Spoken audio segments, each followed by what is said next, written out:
All right, to start off with, this is the basic idea of what you're going to need. I have some Allen sockets up there in the corner.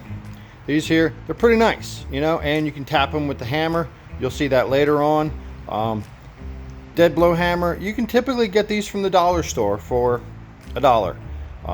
Allen wrenches, you can get an Allen wrench set from the dollar store, although if you're attempting this, you really need to own a nice set.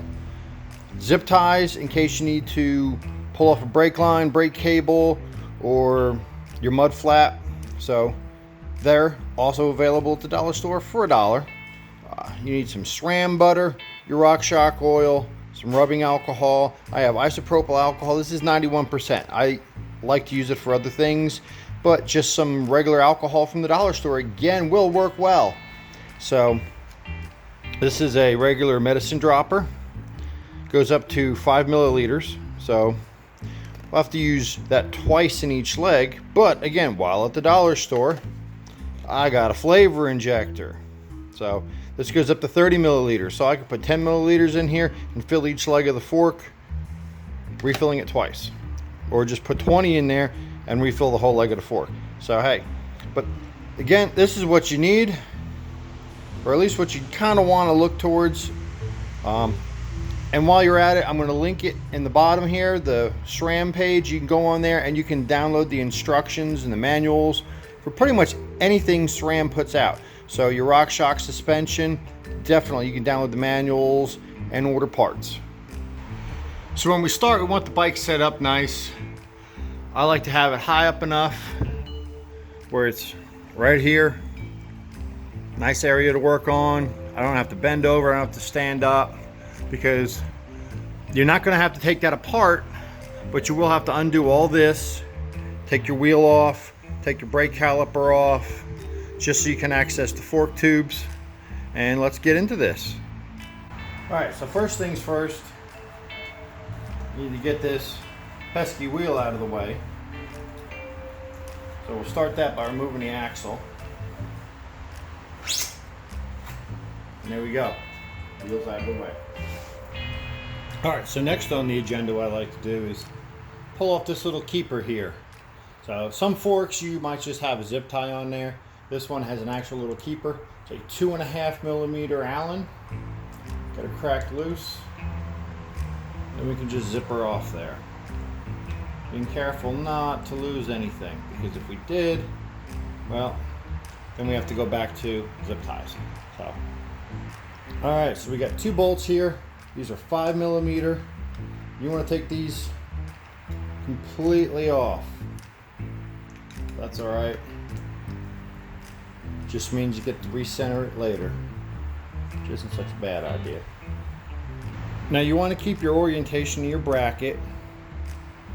So something like this, you could put some zip ties on the end of the bolts. That'll hold them in place. You could tape it. You could toss it off to the side and say, I hope for the best. But what we're going to do is we're going to take these off and put them in there just a little bit. This one wants to stay with mommy.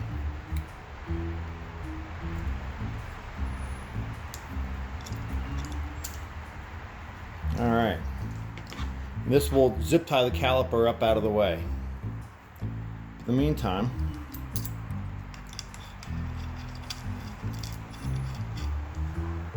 I'm going to put it back on here. Sorry if I'm blocking the view a bit. There we go. So the bracket's on there, your bolts are on there, your washers, everything is staying situated, so that's one less thing to worry about, right? All right, so we're going to take this sucker here, we're going to zip tie it up out of the way. I don't like to go above the master cylinder there. Might not be anything to it, but I don't want to take a chance of having anything screwed up, anything wrong with it, right? So she's up, she's out of the way, and we're good for now. So at this point, I'm going to take the air cap off the top to access the Schrader valve. And you can use one of your Allen wrenches to press the Schrader valve and let all the air out. Or if you have no clue what air pressure you're running and you like the way the fork's set up now, go ahead, put your gauge on there, get your air pressure reading, and you can bleed it that way or take the pump back off and then go back to using the Allen wrench.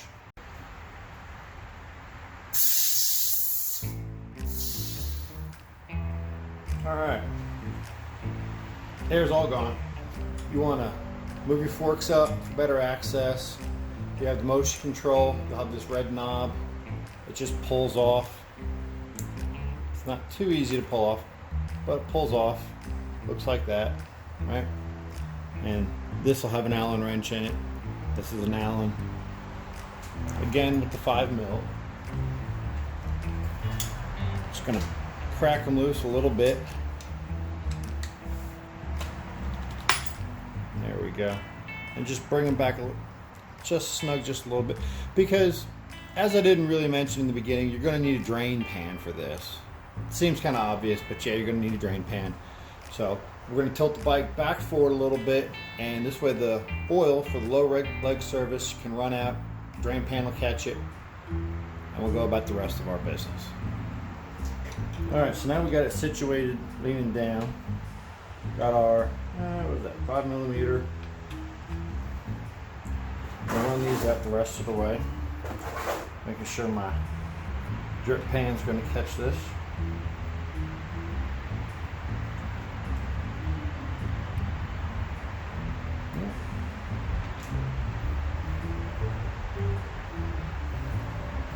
What you see me doing is I'm running them back in 4 or 5 turns. The bolt's only so long. What we're going to be doing is we're going to be heading the bolt with a hammer. So you don't want to have 1 or 2 threads in there because that'll strip it out. So SRAM tells you, take it out a few threads. You could do that. I like to pull it out, put it back in, and what we're going to do is hit on it with a hammer. So you do need a hammer for this part. And that unseats the uppers from the lowers. And we can go ahead and take our bolts out the rest of the way.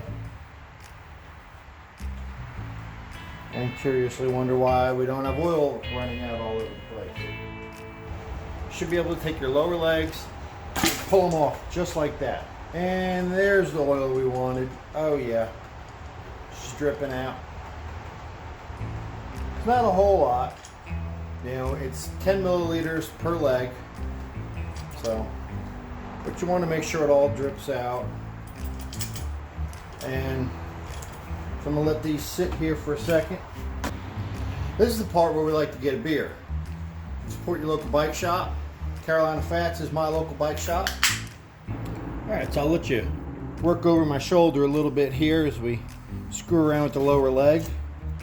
Yep, that's all there is to it. See, I didn't remove my mud guard. So what we want to do is take a pick or a small Allen wrench and reach in there. There's a little foam piece. You want to pull that out just like that.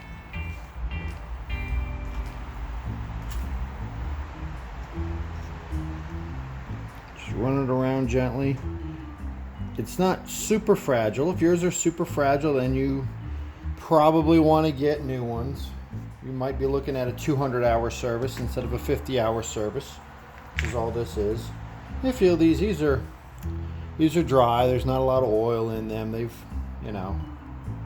They've done their thing. So if you got a cup sitting around, you can put some oil in there. Let these soak in oil.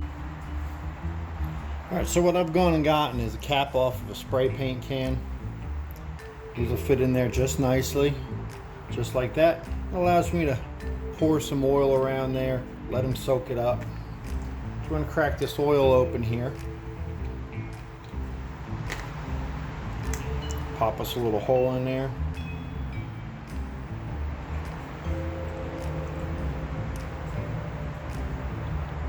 And just get it going in there.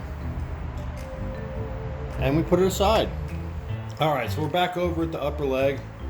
We have our alcohol. And you got a paper towel, which works just fine. You want to wipe them down nice. The alcohol's nice because it doesn't leave any type of residue. They do make a suspension cleaner if you wanted to spend extra money, aside from the $1 for a bottle of alcohol from the dollar store. But hey, alcohol works really good. Make sure your O-ring stays up out of the way, and we're good to go here. Let's go back to the lower legs. So while we're at this, you want to check the bushings inside. You see in there. Make sure they're okay. There's not gouges or anything taken out of it, which you probably see that on your upper stanchions anyway. Check your seals. Make sure your seals are good. Make sure that spring's intact.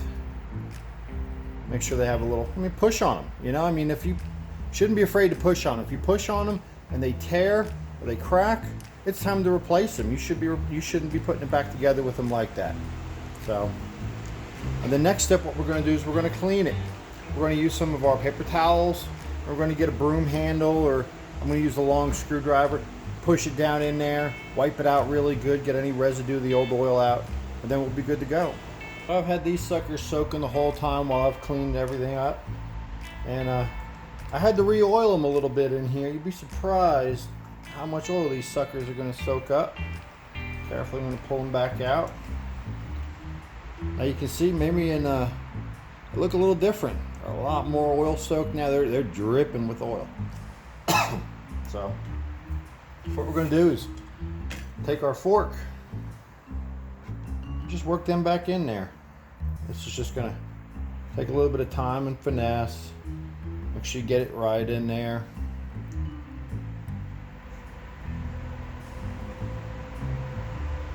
You don't want to twist it. You don't want to tear it, and you don't want to mess it up. So there we go, it's back in there. Not really too good of a way to show you doing this. Just gotta kind of, work it in there, and I'm pushing it down in and I'm picking it back up and getting it into that groove where it sits. And we got a little spot there. All right, and again, run your finger around. Make sure it's seated properly all the way. There's not a little bit hanging out or anything. Then we can move on to the next step with the SRAM butter. We got the SRAM butter here. It's basically just their fancy grease, right? But it works really well. It's got a nice light feel to it.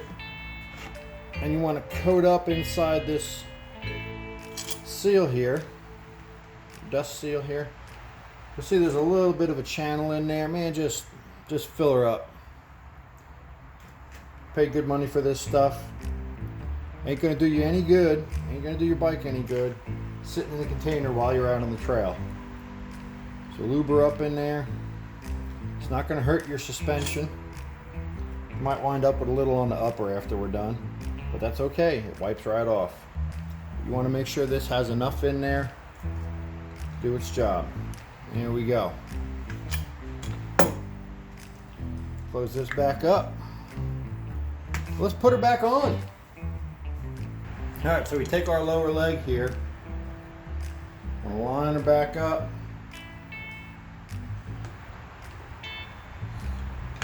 Push her back up.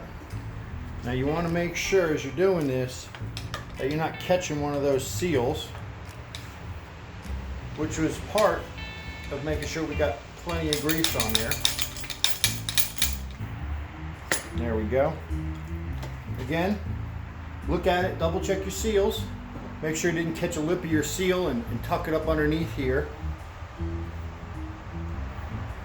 I don't want to have it all the way up. We'll leave it down a little bit, and I'm going to flip this upside down, and we're going to start putting the fluid in.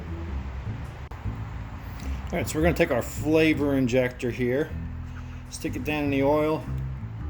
I'm going to draw up 10 milliliters. Now you don't want to stop where the plunger is, you want to stop where the oil is. So we're going to draw this up. That's a good 10 milliliters there. Squeeze a little extra out. And we're good. I'm going to take this needle off though. It just pushes on. This needle has 2 holes and that's not good. I'm going to push 10 milliliters in this leg. Rinse and repeat for the other leg. Draw up 10 more. Make sure we get the 10 we want. Get the 10 we deserve. And your RockShox oil should be enough for at least 2 services. So you think, well, there's a lot more than 20 milliliters in there, but you got to take into account soaking of the foam seals. So now we don't want to flip this back around. From this position here, we want to go ahead and put our bolts back in. So we want to make sure we push our fork back down so we can get lined up again with the posts in there and get our bolts in. So we're going to push this down. Good. Yep, you can feel it hit there. All right. There we go.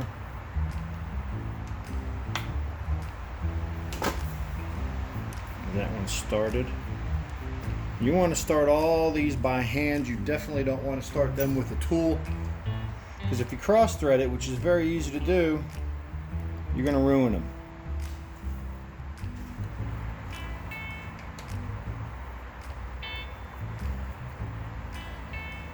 Go back and tighten these up. Snug them up real good there. Your torque specs and everything are in your manual. So if you're a torque spec kind of guy, you can find your torque spec kind of settings in your manual, downloadable from the website.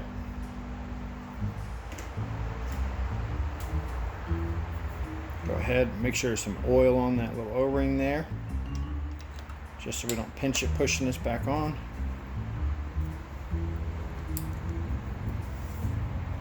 There we go. Voila. So means taking this bracket off, rerouting our brake caliper back down there, putting this little clamp back on there, provided we didn't lose this, which we haven't, because we were very careful with that. And then drop it back down, fill it full of air, and let's go. We're going to run this down and then back it off. And we're going to run this one down and back it off. Because what we did was we took a caliper that's slotted and moves and threw it to the wild. So we're going to have to put our wheel back on and get our rotor lined up between our brake pads. So let's get at that next. You don't want to go super tight on these, you'll ruin them. So you want to just be able to have a little resistance as you push this in. And all right, so she's lined up. We might need to pull this up a little bit here, take some slack out of this cable as it's moved, because we don't want it to catch on the wheel. And you could run this to the outside if you wanted to. I have it run on the inside. It doesn't catch anything. Won't catch the wheel unless I maybe broke a spoke. Then I might take on the spoke. What we want to do now is center this bad boy up, so we squeeze our front brake and we just cinch these down. And you want to spin it, make sure it's not going to drag. In my case, she's dragging. And not the cool kind of dragging either. This is the destroying cities kind of dragging. So you gotta eyeball it up. Just move just a little bit.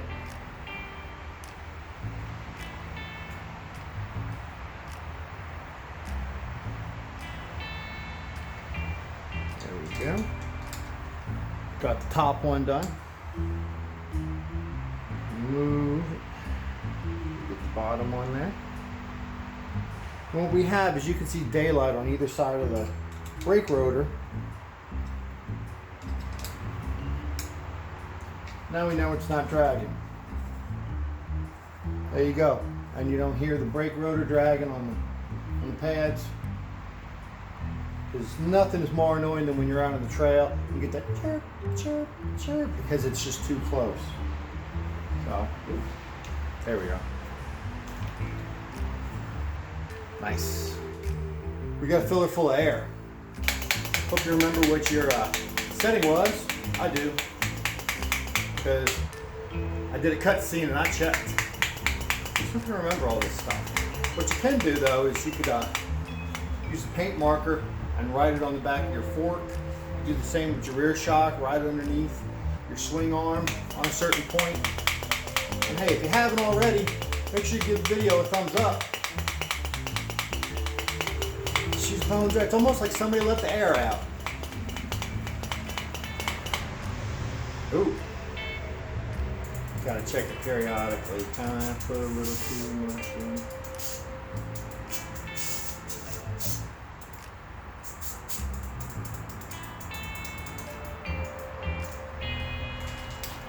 All right, so we've got our air topped off, our brakes lined up, a wheel back on. What else is there but to ride? Let's go. All right, I can tell already there's no stiction on this. Like when you first push on it, it feels like you got a little spot of friction. Yeah, I don't have that. Some of that is the grease and some of that is that foam seal. So let's head out.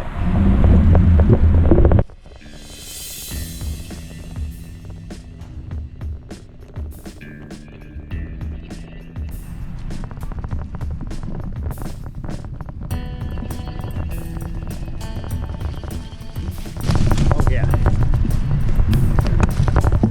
I will say it has made a noticeable difference in the quality of the ride of the fork already.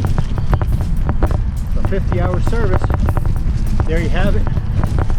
Again, if you haven't, like and subscribe to this video and this channel and hit that bell icon. You'll get notified every time I upload a new video. Have fun, keep riding.